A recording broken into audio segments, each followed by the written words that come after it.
In recent episodes, Chad has talked about some common objections to missions. Often, these objections are rooted in the past, whether it's the injustices of a previous era or the story of a mission that failed. But some objections to missions rise out of concerns for the future. Brooks, our question today is one that has come up more often in recent years. Daniel asks, in going to unreached peoples, is there a danger in passing on deadly viruses? Daniel, this is a really interesting question. I believe most of this question is probably prompted by either some stories of what happened in earlier days when colonialism was quite strong. People would go with their nationality first and their Christian identity second.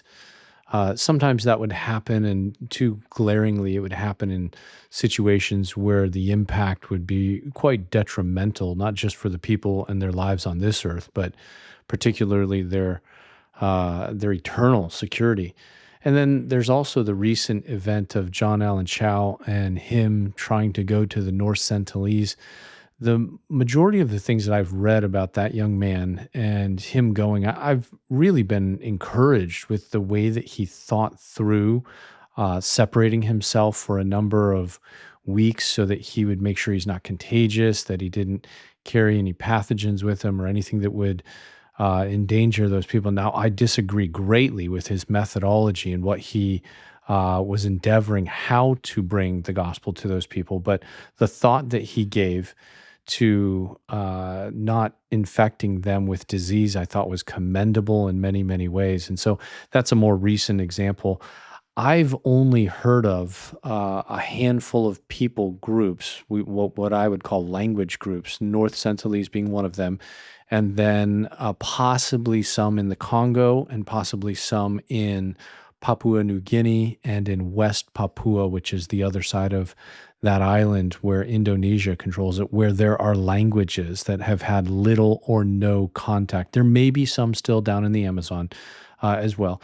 I would add those in, but those places are the only places that I know that may, and I don't want to say they have, but they may have language groups that have been uncontacted from the outside world. Like nobody's been in there. Nobody's actually had some level of trade or communication with them. So there may be, I'm confident from the Papua New Guinea, West Papua side that there are some there, but the rest of the areas I wouldn't know enough. And so there's not a lot left. So first, I mean, let's take this whole thought and just shrink it down to maybe 10 languages that are left in the world. I'd probably lean much more towards less than 5 that have had no outside contact. So I'm not sure it's an issue that is prevalent as it was maybe back 200 years ago. And I mean, I remember when we went to a language group to survey them called the Garamambu people. I've told this story. I don't have time to tell it in totality here, but myself and some other guys went in to survey this group, and we were very cognizant of our own health before we went, being very careful. We weren't sure how untouched this group was. It turns out they'd had some contact with the outside world, but not a tremendous amount. But even the clothing that we wore, the implements that we carried, whether it was spoons, forks, knives, that they were things that were local to Papua New Guinea and they weren't from the United States. So we weren't out of place as much as we could have easily been if we weren't careful of that. And then I'm thinking as well of when we were in Yembi Yembi and just stepping into that environment and how we did bring some new beliefs and we brought some new ways of thinking to the Yembi Yembi, but they were overwhelmingly positive. The Yembi Yembis, I think I've shared this on another podcast, but the women were not allowed to eat the meat that their husbands would kill. Their husbands would kill a wild boar or a crocodile or something like that, and the women were banned from eating all meat that any male had killed because it would ruin his hunting ability. They could only eat meat that had naturally died, like had been found in the jungle or something like that. And this resulted in dozens of women in Yembi being anemic as they're getting ready to give birth. And we lost quite a few of them in the early days. And it was as the gospel took root that it pushed out this poor way of thinking that was just mysticism. It was just animism that kept women in bondage and took many of their lives. And then when we had the airfield completed and we could fly the Yembis out, I mean, this changed their world dramatically, jumping from the Stone Age to the 20th century to have an airplane make it in and we could get them to a hospital that was much better than the care we could give them in the jungle in 45 minutes. They could be, if the plane made it in time, we could get them there. And a lot of babies survived. A lot of men who got ripped up by crocodiles or by other things, they survived because of that. Yes, it did change their world. It radically changed the culture, but it changed it for the better.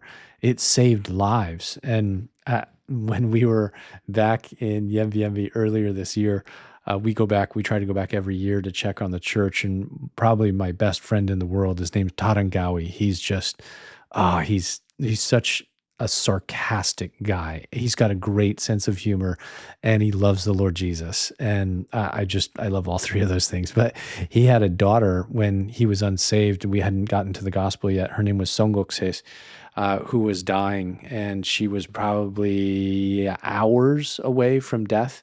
And by God's grace, the airplane was in the area that day, swung in, picked her up, took him and her and Songokse's mother out to the hospital out there, and they got an IV in her and they saved her life. And we went back in this time and Songokse was getting married, and Tarangawi told her, you need to make sure that you go tell your uncle thank you because you wouldn't be here today if it wasn't for your uncle. And just the way that, yeah, missions does change. It drops a large stone in a pond, so to speak, of a language group or a people group. But if it's biblical missions, if it's missions that's rooted in the gospel, that cares about the human body, but it cares about their eternal state more than it cares about their physical body, that's going to be something that will always change a language group for the better. And I do commend John Allen Chau. I commend many people who have gone to these places and have thought through these issues. It's a wise and it's a good thing.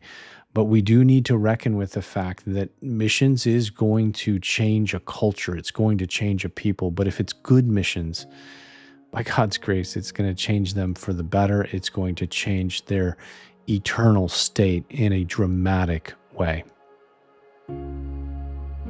To learn more about the missionary doctor David Livingston, check out the film in our missionary docuseries titled The Cost of Family. It's available at missionary.com/docuseries, or you can stream via Apple TV or Amazon Prime.